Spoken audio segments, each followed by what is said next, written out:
Assalamualaikum warahmatullahi wabarakatuh. Sahabat beriman, azan merupakan panggilan bagi umat Islam untuk menunaikan ibadah sholat. Dalam sejarahnya, Rasulullah SAW sempat mencari-cari sosok yang tepat untuk mengumandangkan azan yang pertama kalinya. Lantas, mengapa Rasulullah SAW mencari sosok untuk mengumandangkan azan? Mengapa bukan Rasulullah saja yang mengumandangkan azan? Apakah Rasulullah SAW pernah mengumandangkan azan? Apa yang terjadi jika Rasulullah SAW mengumandangkan azan? Tonton video ini hingga akhir agar tidak sesat. Rasulullah SAW sempat kebingungan mencari sosok yang akan mengumandangkan azan. Rasulullah mencari-cari muazin untuk melantunkan azan yang pertama kalinya. Rincian sejarah azan hingga sosok yang menjadi muazin pertama dijelaskan dalam sebuah hadis yang diriwayatkan oleh Imam Muslim. Suatu waktu, ketika kaum muslimin tiba di Madinah, mereka berkumpul sembari menunggu waktu sholat.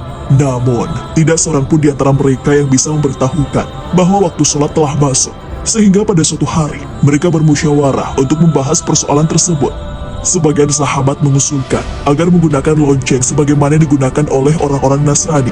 Sebagian yang lain dengan tanduk sebagaimana digunakan oleh orang-orang Yahudi dalam upacara keagamaan mereka. Namun sahabat Umar bin Khattab berkata, "Alangkah baiknya kalian menjadikan seseorang yang bertugas untuk memanggil orang-orang sholat." Kemudian Rasulullah SAW menyetujui usulan Umar dan berkata, "Wahai Bilal, berdirilah, serta panggillah manusia untuk mendirikan sholat." Hadis riwayat Muslim. Bilal bin Rabah al-Habashi adalah sosok sahabat yang turut bersama Rasulullah SAW melakukan hijrah ke Madinah. Ketika Masjid Nabawi selesai dibangun, Rasulullah SAW mensyariatkan azan. Rasulullah kemudian menunjuk Bilal untuk memandangkan azan. Alasannya, karena Bilal memiliki suara yang merdu. Lalu Bilal mengumandangkan azan dan menjadi muazin pertama dalam sejarah Islam. Dalam beberapa riwayat dijelaskan bahwa azan pertama kali dilafalkan pada tahun pertama Hijriah. Sejak saat itu, azan berfungsi sebagai penanda masuknya waktu sholat bagi kaum muslimin. Biasanya, setelah mengumandangkan azan, Bilal berdiri di depan pintu rumah Rasulullah SAW seraya berseru, "Hayya ala sholati, hayya ala sholati." Lalu ketika Rasulullah SAW keluar dari rumah dan Bilal melihat Rasulullah, Bilal segera melantunkan iqamat. Kemudian, ketika Rasulullah SAW menaklukkan kota Mekah, Rasulullah berjalan depan pasukan muslim bersama Bilal. Saat masuk ke Ka'bah, Rasulullah hanya ditemani oleh 3 orang sahabat, yaitu Utsman bin Talhah, Usamah bin Zaid, dan Bilal bin Rabah. Sholat zuhur pun tiba. Ribuan orang berkumpul di sekitar Rasulullah SAW, termasuk orang-orang kafir Quraisy yang baru masuk Islam saat itu. Pada saat-saat yang sangat bersejarah itu, Rasulullah SAW memanggil Bilal agar naik ke atap Ka'bah untuk memandangkan azan. Bilal melaksanakan perintah tersebut dengan senang hati, lalu mengumandangkan azan dengan suaranya yang bersih dan jelas. Azan itu adalah azan yang pertama dikumandangkan di Makkah. Bilal memang dikenal sebagai muazin pertama dalam Islam. Bilal bahkan tercatat sebagai muazin pertama yang mengumandangkan azan di 2 kota suci, yakni Madinah dan Mekah. Dari sini, mungkin ada yang bertanya-tanya, mengapa bukan Rasulullah SAW yang mengumandangkan azan? Rasulullah SAW ternyata tidak pernah melantunkan azan sebagai penanda masuknya waktu sholat. Keterangan bahwa Rasulullah SAW tidak pernah azan dijelaskan oleh para ulama fikih. Mereka menerangkan perihal keutamaan antara azan atau menjadi imam sholat. Imam An-Nawawi di dalam kitab Al-Majmu' menjelaskan Rasulullah SAW lebih utama menjadi imam sholat dibandingkan melantunkan azan. Maka kemudian, Khulafaur Rasyidin juga mengutamakan menjadi imam dan mereka tidak mengumandangkan azan. Imam Al-Baihaqi dari Umar bin Al-Khattab yang mengatakan, "Seandainya saya berkesempatan untuk mengumandangkan azan saat menjadi khalifah, maka saya akan mengumandangkan azan." Mereka tidak mengumandangkan azan disebabkan mereka sibuk dengan urusan umat muslim yang tidak bisa digantikan dengan selain mereka. Maka tidak ada waktu kosong untuk mengumandangkan azan. Adapun menjadi imam sholat berjamaah merupakan suatu keharusan bagi mereka. Sebenarnya, Rasulullah SAW pernah mengumandangkan azan di telinga cucunya, Hasan dan Hussein, saat dilahirkan. Hal ini sebagaimana diceritakan oleh Ubaidillah bin Abi Rafi.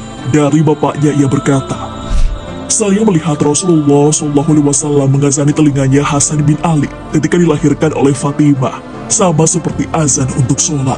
Hadis riwayat At-Tirmidzi. Mungkin saja di antara kita ada yang penasaran, bagaimana jika seandainya Rasulullah SAW melantunkan azan? Apa yang akan terjadi?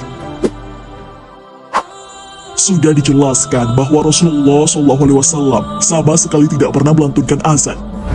Ulama fikih pun telah merumuskan hikmah-hikmah di balik Rasulullah SAW tidak mengumandangkan azan untuk sholat semasa hidupnya. Jika Rasulullah SAW mengumandangkan azan, maka dikhawatirkan orang yang tidak langsung menjawab seruan Rasulullah SAW. Maksudnya orang-orang tidak segera bergegas ke masjid untuk melaksanakan ibadah sholat. Kekhawatiran itu bahwa dijelaskan dalam Al-Quran. Allah Subhanahu wa Ta'ala berfirman, maka hendaklah orang-orang yang menyalahi perintah Rasul takut akan ditimpa cobaan atau ditimpa azab yang pedih. Quran Surah An-Nur ayat 63. Di dalam kitab Mawahibul Jalil mengatakan bahwa Rasulullah SAW tidak melantunkan azan saat masuknya waktu sholat, karena jika Rasulullah SAW mengatakan hayya 'alas sholah dan umat Islam tidak segera melaksanakan, maka mereka pun akan disiksa. Alasan kedua, Rasulullah SAW tidak melantunkan azan karena beliau adalah Rasul. Maka, tidak boleh bersaksi atas dirinya sendiri, yakni mengucapkan Asyhadu anna Muhammadan Rasulullah sebagai salah satu lafaz dalam azan. Alasan ketiga, jika Rasulullah SAW mengumandangkan azan dan sampai pada lafaz Asyhadu anna Muhammadan Rasulullah, maka seakan ada pemahaman bahwa ada nabi selain dirinya.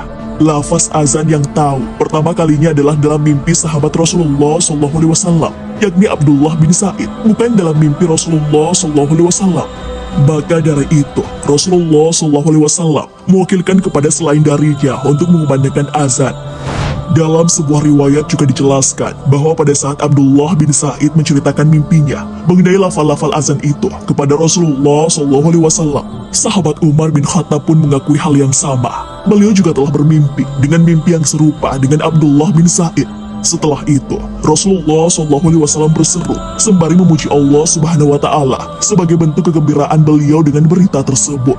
Alasan mengapa Rasulullah SAW tidak mengumandangkan azan karena kesibukan dan sempitnya waktu beliau untuk bisa mengumandangkan azan sholat. Hal ini juga terjadi di zaman sekarang, di mana tiap-tiap pemimpin di sebuah wilayah memandatkan muazin untuk bertugas melantunkan azan ketika memasuki waktu sholat. Sebab inilah yang dicontohkan oleh Rasulullah SAW dan para khalifah terdahulu. Sahabat beriman, jika Rasulullah SAW turut melantunkan azan sebagai panggilan ibadah sholat, dikhawatirkan umatnya mengabaikan seruan sholat yang dilantunkan atau yang diserukan langsung oleh Rasulullah SAW. Sebagaimana kondisi umat sekarang ketika azan berkumandang, sebagian orang malah lebih memilih tidur dibanding bergegas untuk melaksanakan sholat. Wallahu a'lam bishawab. Wassalamualaikum warahmatullahi wabarakatuh.